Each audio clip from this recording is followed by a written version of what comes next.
जो social media का दौर है तो हर बंदा वायरल होना चाहता है। मतलब लोगों को पता लग गया ना बई ए चंगी चीज है, झट बह के चवला चुवला मारो वायरल हो जाओगे, डॉलर आना शुरू हो जाएंगे, जरा बल्ले बल्ले बन जाएगी इलाके च, शहर च, पिंड च। हुण ये काम करदियां कोई जड़ा बड़ी जल्दी वायरल हो जाते हैं।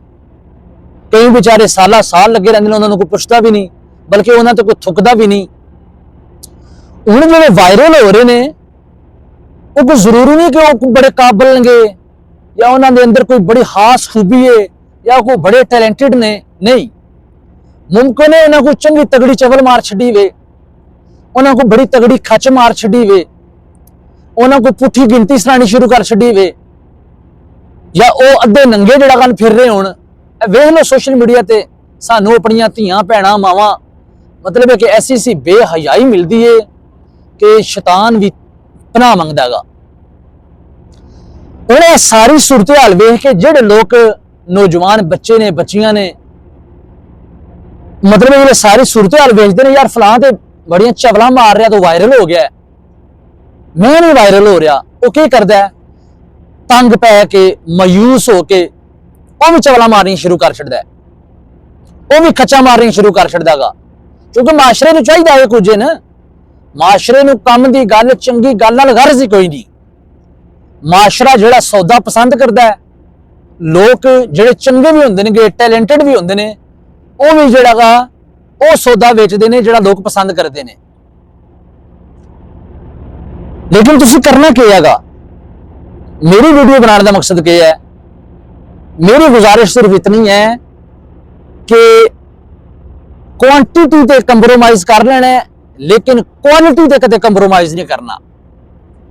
तादाद ते मिकदार ते कंप्रोमाइज कर लेना है, घट जे वध जे अल्लाह मालिक है, लेकिन मयार ते कदे कंप्रोमाइज नहीं करना है। तुहाडा सौदा घट विक रहा है, घट सेल हो रही है रे अल्लाह मालिक है, लेकिन खच नहीं मारनी, चवल नहीं मारनी है। यार चंगा काम करके भी लोगों को दसो, माड़ा ते अगे हज़ारां दुनिया लखां कर रहे ने। चंगा काम करो।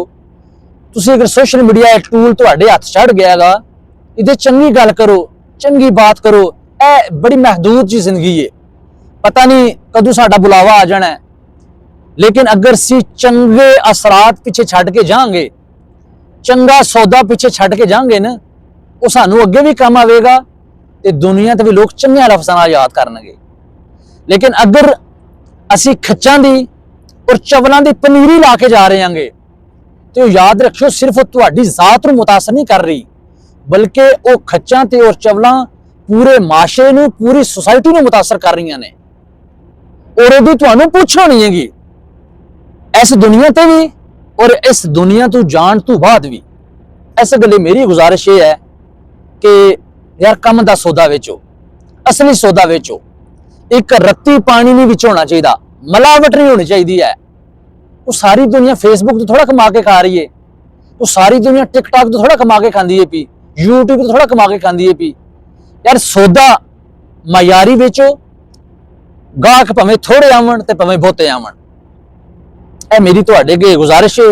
साडियां किन्नियां धीआं ने, किन्नियां भैणां ने, मतलब कि साडियां मावां ने, किन्ने किन्ने खूबसूरत चेहरे ने, लेकिन बेलिबास ने, नौजवान ने। असी किस नबी दी उम्मत हाँ, साडे किहड़े अबाओ-अजदाद होंदे सी और असी किहड़े कम्मां च पै गए हाँ। को थोड़ा जिहा अपने दीन दी, अपनी जिहड़ियां रवायात ने ना, उन्हां नूं ना भुलाओ प्लीज़। ए मेरी तुहाडे अगे गुजारिश है। तरले अपना सौदा घट विक जे, तादाद बेशक तुहानूं नहीं कोई वेखदा, फिर क्या हैगा, तुसीं अपना सौदा बेचो, दुकान खुली रखो, गाहक आवे या ना आवे मालिक दी मर्जी है।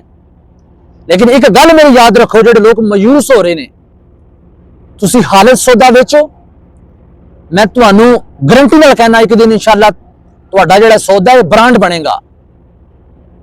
ਇਹ ਜਿਹੜੀਆਂ ਮਾਰਕੀਟਾਂ 'ਚ ਚਵਲਾ ਚੁਵਲਾ ਖਚਾ ਨੇ, ਇੱਕ ਵਕਤ ਆਵੇਗਾ ਖਤਮ ਹੋ ਜਾਣਗੀਆਂ। सिर्फ और सिर्फ ब्रांड विकेगा। और ब्रांड की हैगा, अपने मयार तो ना कदे गिरो, अपने लैवल तो थले ना टलो कि लोग पैसा कमा रहे हैं, चवला मारनी शुरू कर छो, लोग पैसा कमा रहे हैं, खचा मारनी शुरू कर छो। कुछ तो हकीकत में जिहड़ा ना कुछ सीधे साधे ने वायरल हो गए ने, कुछ जान बूझ के ਉਹ ਸਾਦਿਆਂ ਬਣਨ ਦੀ ਐਕਟਿੰਗ ਕਰ ਰਹੇ ਨੇ, ਐਵੇਂ ਮੱਝਾਂ ਦੇ ਅੱਗੇ ਲਾਏ, ਐਵੇਂ ਮੱਝਾਂ ਨੂੰ ਅੱਗੇ ਲਾਇਆ ਨੇ, ਐਵੇਂ ਜਾ ਕੇ ਨਾ ਸਰੂਟਾਂ 'ਚ ਬੈਠੇ ਨੇ ਕਿ ਯਾਰ ਲੋਕ ਇਹ ਚੀਜ਼ ਪਸੰਦ ਕਰਦੇ ਨੇ, ਵਾਇਰਲ ਹੋ ਜਾਣਗੇ। ਬਹਰਹਾਲ ਗੱਲ ਲੰਮੀ ਹੋ ਗਈ ਏ, ਆਪਣੇ ਮਯਾਰ ਤੇ ਕਾਇਮ ਰਹੋ। ਇਨਸ਼ਾਅੱਲਾ ਮੇਰਾ ਮੌਲਾ ਤੁਹਾਨੂੰ ਤੁਹਾਡਾ ਜਿਹੜਾ ਸੌਦਾ ਹੈ ਇਨਸ਼ਾਅੱਲਾ ਦੁਨੀਆ ਤੇ ਸਭ ਨੂੰ ਜ਼ਿਆਦਾ ਉਹਦੀ ਸੇਲ ਹੋਵੇਗੀ, ਇਹ ਮੇਰਾ ਈਮਾਨ ਹੈ। ਬਹੁਤ ਸ਼ੁਕਰੀਆ।